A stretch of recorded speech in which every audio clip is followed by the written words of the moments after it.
একটা সন্তানকে তার মা বাবার কাছে তখনই দেয় যখন ওই মা বাবা তার সন্তানের আমানতদারিতা, মানে সন্তান তার মা বাবার কাছে যা প্রাপ্য ওই মা বাবা তাকে তা বুঝিয়ে দিবে।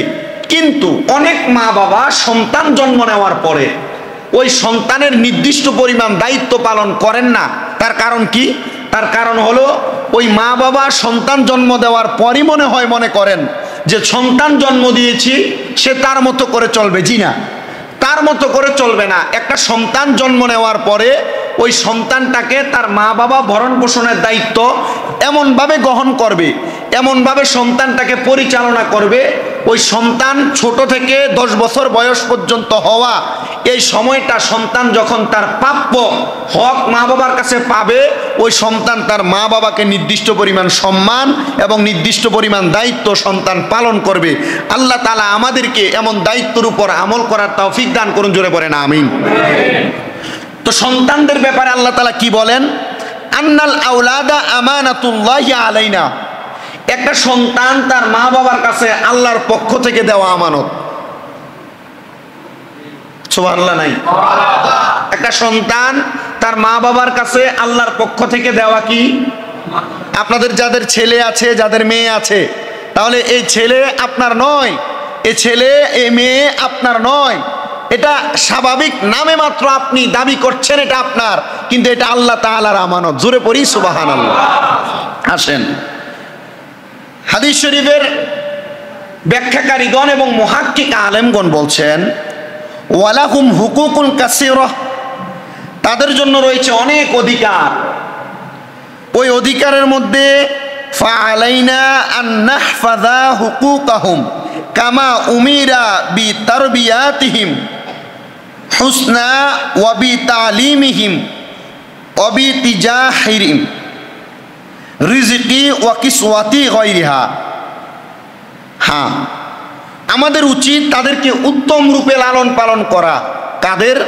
যারা সন্তানের মা বাবা, তাদেরকে কিভাবে লালন পালন করা? উত্তম রূপে লালন পালন করা। এই উত্তম রূপে লালন পালন করার কথা কেন বলছেন? নবীজি পরবর্তীতে একটা হাদিস শরীফ বলছেন, একবারে শেষের দিকে নবীজি বলছেন, এই হাদিস শরীফের মাধ্যমে জানাচ্ছেন যে মান কুন্না লাহু সালাসু বানাতিন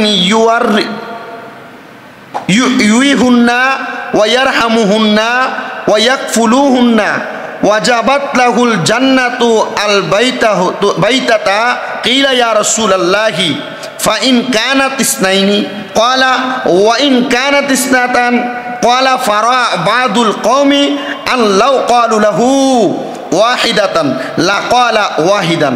আল্লাহর হাবিব সাল্লাল্লাহু আলাইহি ওয়াসাল্লাম এই হাদিসটা মেয়েদের ব্যাপারে বলছেন। রাসূল সাল্লাল্লাহু আলাইহি ওয়াসাল্লাম তার পূর্বের যে হাদিস বলছেন ওইখানে রাসূল বলছেন যে হ্যাঁ, যদি কোনো পুরুষ তার পরিবারের জন্য সওয়াবের নিয়তে কোনো খরচ করে, এই খরচ করাটা আল্লাহ তাআলা সদকা মানে দান করলে যে সওয়াব, ওই সওয়াব তার আমলনামায় দিবে। কিন্তু নবীজি সাল্লাল্লাহু আলাইহি ওয়াসাল্লাম পরবর্তীতে বলছেন কাফা বিল মারই ইসমান আন ইউদাইয়া মাইয়ুকাওয়াতু। আল্লাহর হাবিব বলছেন যেই ব্যক্তি পরিবারের খাদ্যদানের দায়িত্ব রয়েছে, খাদ্য সরবরাহে ত্রুটি করাটাও অপরাধীর জন্য যথেষ্ট। কি? অনেক মানুষ দেখবেন টাকা পয়সার মালিক, সে চাইলেই আজকে দুপুরবেলা মাছ দিয়া মুরগি দিয়া ভাত খাইতে পারে, কিন্তু এটা কাইস্টা ফেত্তিনি, এটা পরিবারের জন্য টাকা খরচ করে না, কোন রকম শাক শুটকি দিয়া ভাত খায়। আছেন এমন অনেক লোক দেখবেন, এর সামর্থ্য আছে কিন্তু এ ভালো পুড়ে খায় না। এমন পরিবারের জন্য ইনকাম করে আইনা যদি সে খরচ না করে, এটা তার ত্রুটি। আল্লাহর হাবিব বলছে এই ব্যক্তি অপরাধী। এই ব্যক্তি কি? অপরাধী।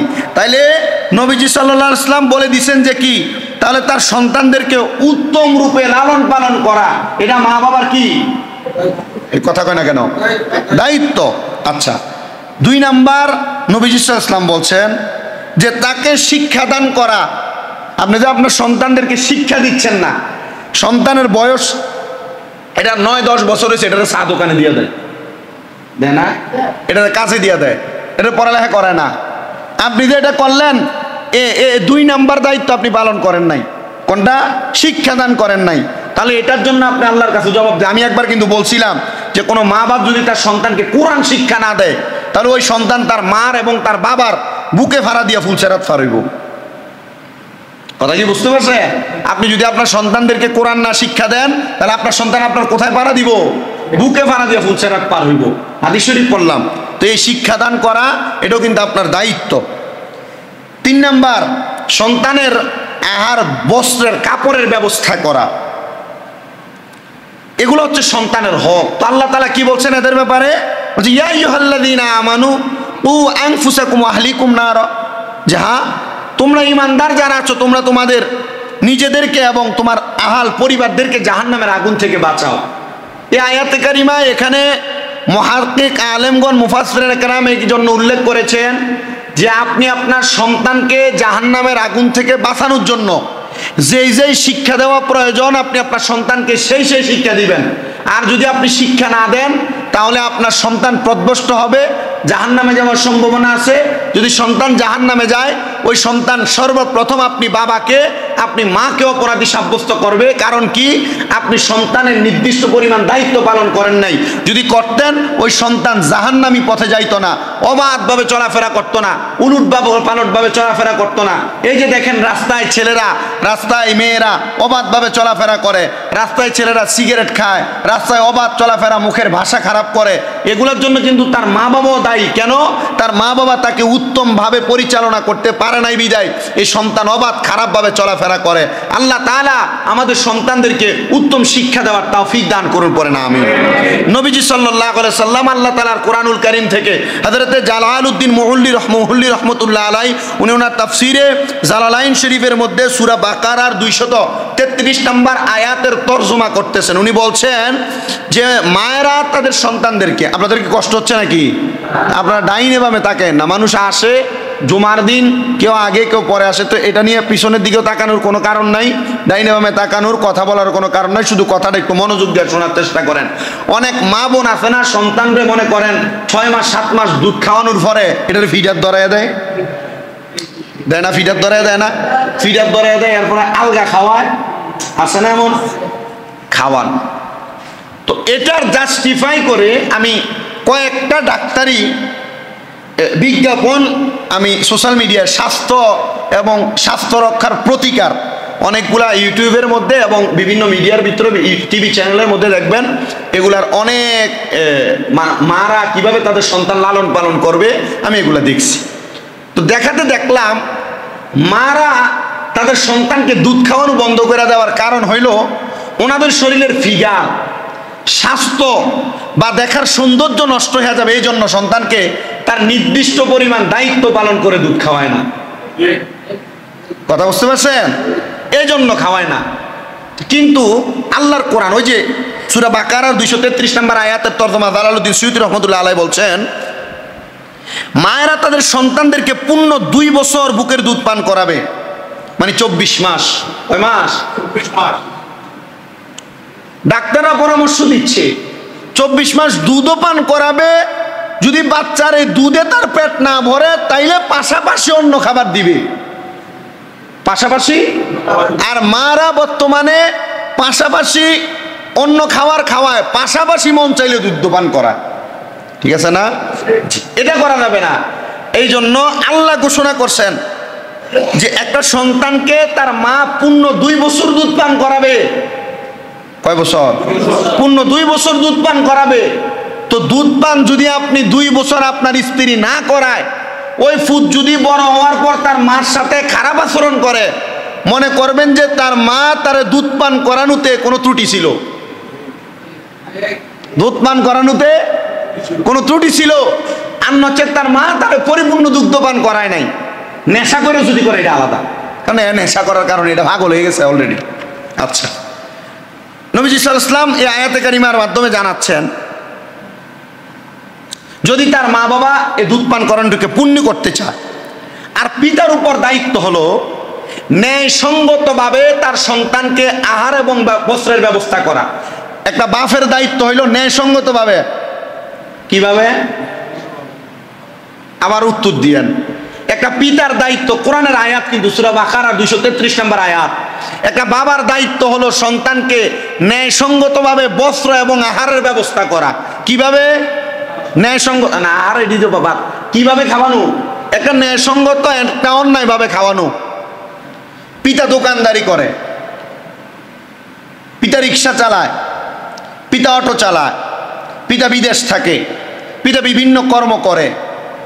এই কর্মটার ভিতরে কোনো চুরি নাই, এই কর্মটাতে কোনো হারাম নাই, এই কর্মটাতে সুদ নাই, এই কর্মটাতে ঘুষ নাই, এই কর্মটাতে পরের হক মাইরে খাওয়া নাই, এই কর্মটাতে জুলুম করার টাকা নাই। এটা ন্যায়সঙ্গত, এটা কি সঙ্গত? তাহলে পিতার দায়িত্ব সন্তানকে কিভাবে খাবার দেওয়া, বলেন কিভাবে খাবার দেওয়া। সন্তান জানে আপনি ন্যায়সঙ্গত খাবার দিচ্ছেন। এবার আপনি যদি সুদের টাকা, ঘুষের টাকা, হারামের টাকা, মানুষকে মিথ্যা বলে টাকা, মানুষের সম্পদ আহার করুন না টাকা, এক কথায় পরের হক মেরে দিয়ে সন্তানকে খাওয়ান, ওই সন্তান কিন্তু জানে আপনি আপনার দায়িত্ব ন্যায়সঙ্গতভাবে আপনি সন্তানকে খাওয়াচ্ছেন, কিন্তু মূলত আপনি হারাম খাওয়াচ্ছেন। সন্তান বলবে কাল ময়দানে মাশরে, যেই বাবা তার সন্তানকে আহার করাইছেন তার নিজের অর্থ কামাই করা টাকা থেকে, সন্তান তখন বাবাকে জিজ্ঞেস করবে না তুমি আমার হারাম খাওয়াইছ, সন্তান বলবে তোমার দায়িত্ব ছিল তুমি খাওয়াইছ, হারাম খাওয়ানোর কারণে আপনি বাবা জাহান্নামে যাবেন। কথা ক্লিয়ার? এটা একটা কোরআনের আয়াত। দ্বিতীয়ত, নবীজি সাল্লাল্লাহু আলাইহি সাল্লাম একটা সন্তান জন্মগ্রহণ করেছেন, করার পর মা বাবার যে দায়িত্ব নবীজি সাল্লাল্লাহু আলাইহি সাল্লাম বলছেন, আন আবি রাফিন ক্বাল রাআইতু রাসূলুল্লাহি সাল্লাল্লাহু আলাইহি সাল্লাম, হযরত আবু রাফি রাদিয়াল্লাহু তাআলা আনহু বলেন, আমি রাসূল সাল্লাল্লাহু আলাইহি সাল্লামের দিকে তাকিয়ে দেখেছি, আযানা ফি উযুনিল হাসান ইবনে আলী হিনা ওয়ালাদাহু ফাতিমাতা বিসসালাত। হযরত আবু রাফি রাদিয়াল্লাহু তাআলা আনহু বলছেন, আমি দেখলাম যখন ফাতেমাতুজ জাহরা রাদিয়াল্লাহু তাআলা আনহুর সন্তান হযরতে হাসান ইবনে আলী রাদিয়াল্লাহু তাআলা আনহু জন্ম নিলেন, আমি দেখলাম আমার নবীজি নামাজের সময় মানুষ যেমন আযান দেয়, নবীজি হযরত ইমাম হাসানের কাছে দাঁড়াইয়া এভাবে আযান দিছে। সুবহানাল্লাহ নাই? ফাতেমাতুজ জাহরার সন্তান জন্ম নিছেন, জন্ম নেওয়ার পর হযরতে আবু রাফে বলছেন রাদিয়াল্লাহু তাআলা আনহু বলছেন, আমি দেখছি আযান দিলে নামাজের জন্য যেমন ভাবে আযান দেয়, নবীজি হযরত ইমাম হাসান রাদিয়াল্লাহু তাআলা আনহুর কান মুবারকের মধ্যে এমন ভাবে আযান দিচ্ছেন। তার কারণ কি? তাহলে নবীজি শিক্ষা দিচ্ছেন তোমাদের সন্তান জন্ম নিলে আযান দাও। সুবহানাল্লাহ নাই তো? দুই নাম্বার, এটা হচ্ছে জন্ম নেওয়ার পর দায়িত্ব। নবীজি বলছেন, ওয়ান হাফসা বিনতে আব্দুর রহমান রাদিয়াল্লাহু তাআলা আনহু আন্না আয়েশাতা আখবারতা, হযরতে হাফসা বিনতে আব্দুর রহমান উনি বলেন, আমি আম্মাদান আয়েশা সিদ্দিকা রাদিয়াল্লাহু তাআলা আনহা থেকে খবর পাইছি, শুনছি যে তিনি বলেন, আন্না রাসূলুল্লাহ সাল্লাল্লাহু আলাইহি সাল্লাম আমারহুম আনিল গুলামি শাতানি মুকাফিয়াতানি ওয়ান জারিয়াতি শাত। নবীজি ঘোষণা করেছেন যখন কোনো বাবার একটা ছেলে সন্তান জন্মগ্রহণ করে, যেন ওই ছেলে সন্তানের পক্ষ থেকে একটা বাবা দুইটা প্রাপ্ত বয়স্ক মানে 1 বছর বয়সী ছাগল আকিকা করে দেয়। যদি কোনো মেয়ে জন্ম নেয়, ওই বাবা যেন তার সন্তানের পক্ষ থেকে একটা 1 বছর বয়সী ছাগল আকিকা করে দেয়। এটা কার দায়িত্ব? বলেন না, কার দায়িত্ব? বাবার দায়িত্ব। কেন? আল্লাহর হাবিব সাল্লাল্লাহু আলাইহি সাল্লাম বলছেন যে তোমাদের সন্তান আকিকার মানদণ্ডের উপর রয়েছে। ইয়া রাসূলুল্লাহ কেন? নবীজি বলছেন একটা কারণ, জাল গোলামু মুরতাহান, যে তোমার সন্তান আকিকার উপর সামঞ্জস্য এবং সমবদ্ধ হলো এই কারণে, যখন সন্তান জন্ম নেওয়ার পর তুমি আকিকা দাও, দম দিয়ে দাও, রক্তটা প্রবাহিত হয়ে যায়। এই রক্ত প্রবাহিত হওয়ার কারণে সন্তানের যদিও এই নাবালক জন্ম হওয়ার সময় কোনো ত্রুটি বা সন্তানের কোনো বিপদ থাকে, আল্লাহ তাআলা এই আকিকার মাধ্যমে সব বিপদ কাটিয়ে দেয়। এবার আল্লাহর হাবিব বলছেন, আল গোলামু মুরতাহান বিআকিকাতিহি তুসবাহু আনহু ইয়াউমাস সাবিঈ। একটা সন্তান জন্মগ্রহণ করার 7 দিনের মাথায় তার মা বাবা তার জন্য আকিকা বা জবাই করবে। কয় দিনের মাথায়? এখন মুহাক্কিক আলেমগণ ঘোষণা করছে 7 দিনের মাথা তো অনেকের টাকা থাকে না, মনে করেন সন্তান সিজারে জন্ম হইলে 35-40 হাজার টাকা হসপিটাল দেওয়া লাগে, টাকা থাকে না। ওই সময় তার মা বাবা কি করবে, এই জন্য একটা সীমাবদ্ধতা দিছে, যখন তার মা বাবার হাতে টাকা হবে তখন তার জন্য একটা আকিকা দিয়ে দিবে। আচ্ছা, 7 দিন সময় দিছেন। এরপরে বলছেন 7 দিনের মধ্যে আরেকটা দায়িত্ব হলো ওই মা বাবা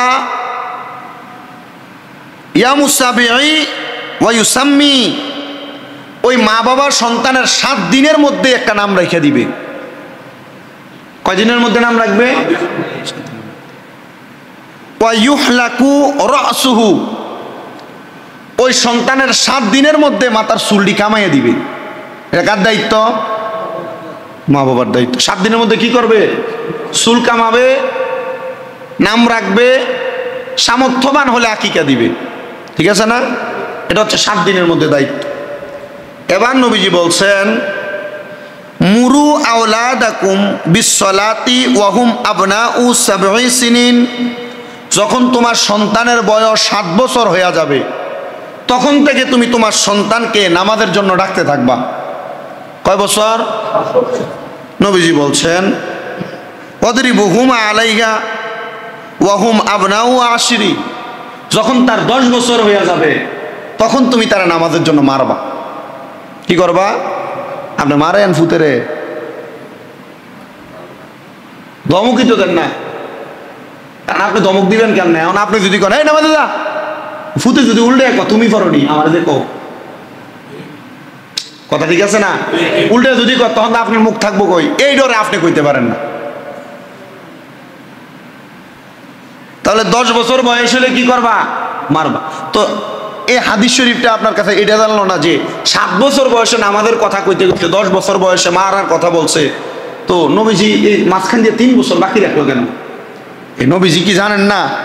নবীজি জানেন। এই 7 বছর বয়স থেকে তারা বলতে বলতে সে যখন 7 বছর বয়স থেকে সে দপ করে 5 ওয়াক্ত নামাজ পড়বে না, আস্তে আস্তে যখন পড়া শুরু করবে এ 3 বছরে তার অভ্যাস হবে। 10 বছর বয়সে সে যদি ছাইরা দেয় তখন মানলে একবারই না নামাজের লেগে আমার মারে তাড়াতাড়ি দিয়ে বসছিল। এরপরে যখন সে প্রাপ্ত বয়স্ক হয়ে যাবে তখন তার মধ্যে এটার একটা ডর ভয় কাজ করবে। ঠিক আছে না? আল্লাহ বুঝার তৌফিক দিন। এবার বলছেন ওয়াফাররিকু বাইনাহুম ফিল মাদাজি, নবীজি বলছেন যখন তার 10 বছর হয়ে যাইব একটা মা বাবার দায়িত্ব হলো তারে তোমরা তোমাদের বিছানা থেকে আলাদা করে দাও। কই থেকে আলাদা করবে? 10 বছর হয়ে গেলে কই থেকে আলাদা হবে? বিছানা থেকে আলাদা করে দিবে। এই বিছানা থেকে আলাদা করে দিলে সন্তান তখন তার প্রাপ্তবয়স্কের মূল ধারাবাহিকতা সে রক্ষা করতে পারবে। এই জন্য মায়া করে আদর যত্ন করে সন্তানকে 10 বছরের পরে বিছানাতে একসাথে রাখা যাবে। পরবর্তী হাদিস নবী সাল্লাল্লাহু আলাইহি ওয়াসাল্লাম বলছেন আদিবু আওলাদাকুম আলা সালাসাতিল খিসাল, তোমরা তোমাদের সন্তানদেরকে 3টা জিনিস শিক্ষা দাও। বলেন নবীজি বলছেন একটা সন্তানকে কয়টা জিনিস শিক্ষা দিতে? 3টা। ইয়া রাসূলুল্লাহ 3টা জিনিস কি? নবীজি বলছেন হুব্বু নাবিয়িকুম, তোমরা তোমাদের সন্তানদেরকে নবীর প্রেম শিক্ষা দাও। সুবহানাল্লাহ কোন। তাহলে সন্তানরে মা বাবারে কি শিক্ষা দিতে কইছে? নবীর প্রেম 1 নাম্বার কইছে এটা। 2 নাম্বার নবী বলছেন ওয়া হুব্বি আহলি বাইতিহি, তোমরা তোমাদের সন্তানদেরকে আহলে বাইত মানে নবীর পরিবার, ইমাম হাসান, ইমাম হুসাইন, মা ফাতেমা, হযরত আলী রাদিয়াল্লাহু তাআলা এদের ভালোবাসা শিক্ষা দিতে গেছে। সুবহানাল্লাহ কোন। নবী বলছেন 3 নাম্বার ওয়া আলা কিরাআতিল কোরআন, তোমরা তোমাদের সন্তানদেরকে কোরআন তেলাওয়াত শিক্ষা দাও। আপনি আপনার সন্তানকে কোরআন শিক্ষা দিচ্ছেন কিনা আপনি নিজে একটু যাচাই করে দেখেন। শুধু এটা আপনার কাছে দায়িত্ব দিলাম, আপনি আপনার সন্তানকে স্কুলে পড়াচ্ছেন, এ পড়ব ঠিক, বর্তমান জামানা যে পড়ালেখা এতে মানুষ হবে এটার কোনো গ্যারান্টি নেই। সে যে মানুষ হবে মানুষের মতো এটার কোনো গ্যারান্টি নাই। আমি ইদানিং আমার মাদ্রাসায় বিভিন্ন জায়গায় মাহফিলে যাওয়ার কারণে বিভিন্ন এলাকার ফলাফান স্কুলে পড়লে বা বিভিন্ন নর্মাল কোথাও পড়লে আমি এটি ধরে ধরে আমার মাদ্রাসা ঢুকে দিতে চাই না। শুধু কইছি এটার কোনো রকম যদি কোরআনে হাফেজও বানায় দেওয়া যায় মসজিদের মুয়াজ্জিনি করে ভাত খাইতে পারবো, ইমামতি করে ভাত খাইতে পারবো।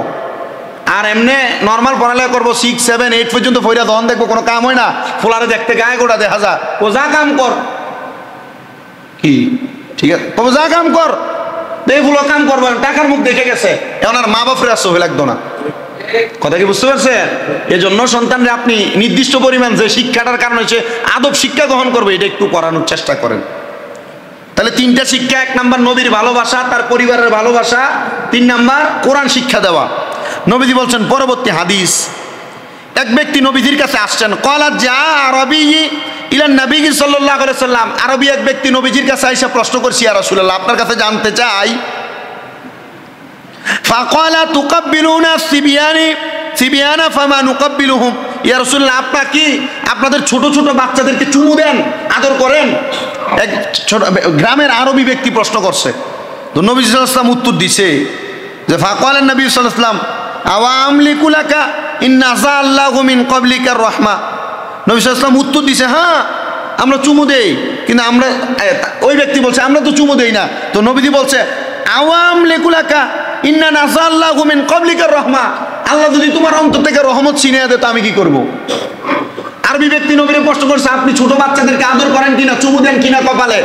আমরা তো দেই না। নবীজি বলছে, আমরা দেই, তোমরা দেও না, তোমাদের অন্তরের ভিতরে থেকে আল্লাহ রহমত উঠে নিয়েছেন। তাহলে ছোট বাচ্চাদেরকে কি করবেন? হ্যাঁ না, ফোলান খেলতে লাগলে আপনি লুঙ্গিয়াল দিকে গাইলেন আর 14 গোষ্ঠীরে ফোলাফান তো খেলবো, দুষ্টামি ফোলাফান করবো, এরা সুন্দর করে একটু বুঝাই দিতে হইব। ঠিক আছে না? ঠিক আছে না? আসেন, এরপরে আসেন, নবীজি সাল্লাল্লাহু আলাইহি সাল্লাম এবার সন্তানদেরকে কি শিখানোর কথা বলছে। বলছে, লাআন ইউআদ্দিবা রাজুলা ওয়ালাদাহু খায়রুম মিন আন ইয়াতাসাদ্দাকা বিসাইন।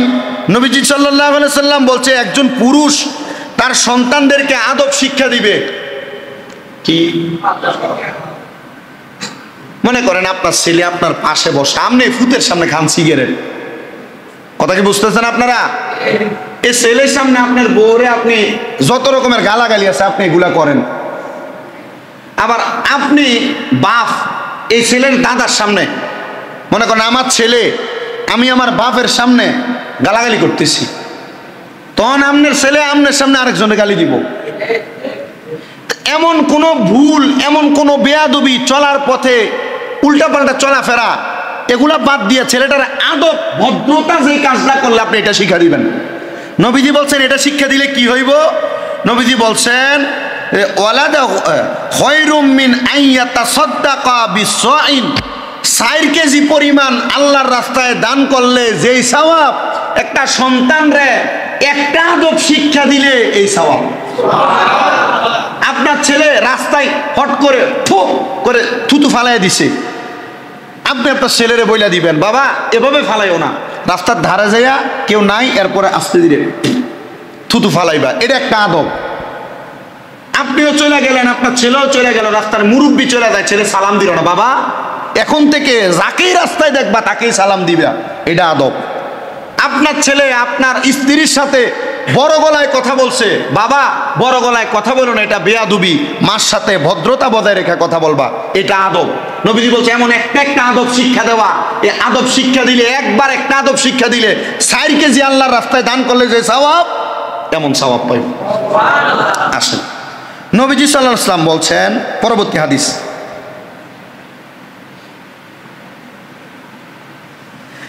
মা নাহালা ওয়ালিদুন ওয়া ওয়ালাদুন মিন নুহিল্লি আফদালু মিন আদাবিল হাসান। একজন পিতা তার সন্তানকে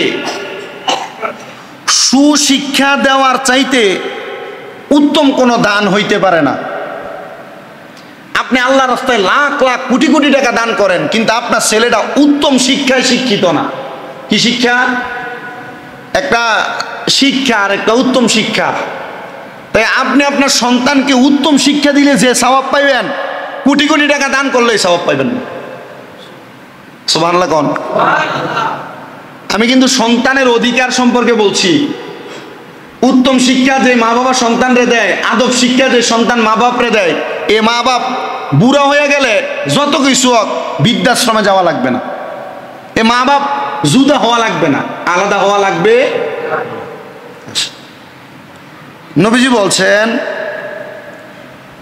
হাদিসটা একটু বড়, দিনারু আনফাকতাহু ফি সাবিলিল্লাহি, যে তুমি আল্লাহর সন্তুষ্টির জন্য কিছু দান করলা। ওয়া দিনারু আনফাকতু ফি রাকাবাতি, তুমি একটা গোলাম মুক্ত করার জন্য কিছু দান করলা। ও দিনারু তাসাদ্দাকা বিহি আলাল মাসাকিন, কোনো ফকির মিসকিনকে তুমি কিছু দিনার দান করলা, ওয়া দিনারু আনফাকতু আলা আহলিকা, তুমি তোমার পরিবারের জন্য কিছু দান করলা। নবীজি বলছেন আযামুহা আজরাল্লাযী আনফাকতাহু আলা আহলিকা, তুমি মিসকিনরে দান করলে যে সওয়াব পাইবা, গোলাম আজাদ করলে যে সওয়াব পাইবা, আল্লাহর রাস্তায় দান করলে যে সওয়াব পাইবা, তার চাইতে বেশি সওয়াব পাইবা তুমি যদি তোমার পরিবারের জন্য কিছু খরচ করো। এই জন্য টাকা পয়সার মালিক হওয়ার পর ফের তিনি মানা কইরা, এক কথায় টাকা আছে কিন্তু পরিবারের জন্য খরচ না কইরা নর্মাল টাকা শুধু জমাইয়েন না, পরিবারের জন্য খরচ করেন, দেখবেন আল্লাহ আপনার কামাই বাড়াই দিবে। নবীজি বলছেন এটা উত্তম। ওই দান সৎকার চাইতে উত্তম কোনটা? নিজের পরিবারের জন্য খরচ করা। জোরে বলেন সুবহানাল্লাহ। আবার এটা মনে করে দান সৎকার বন্ধ করা যাবে না, সব কিছু রানিং রাখতে হবে। আচ্ছা, পরবর্তীতে নবীজি সাল্লাল্লাহু আলাইহি ওয়াসাল্লাম বলছেন, এই হাদিস আবার, ইজা আনফাকার রাজুলু আলা আহলিহি নাফাকাতান ইয়াহতাসিবুহা ফাহিয়া লাহু সাদাকা, যদি কোনো পুরুষ মানুষ তার পরিবারের জন্য সওয়াবের নিয়তে খরচ করে তাহলে এই খরচ করাটাও দান করার নিয়ত হইব। সুবহানাল্লাহ। কম আপনি আপনার পরিবারের জন্য 1 কেজি মাছ কিনছেন, 1 কেজি তরকারি কিনছেন, আলু পটল কিনছেন, সওয়াবের নিয়তে কিনতেছেন, নবীজি বলতেছে এইটাও দানের সওয়াব। এরপরে নবী সাল্লাল্লাহু আলাইহি ওয়াসাল্লাম বলছেন যে ইদিলু বাইনা আবনাইকুম, তোমরা তোমাদের সন্তানের ব্যাপারে সমঝোতা বজায় রাখো।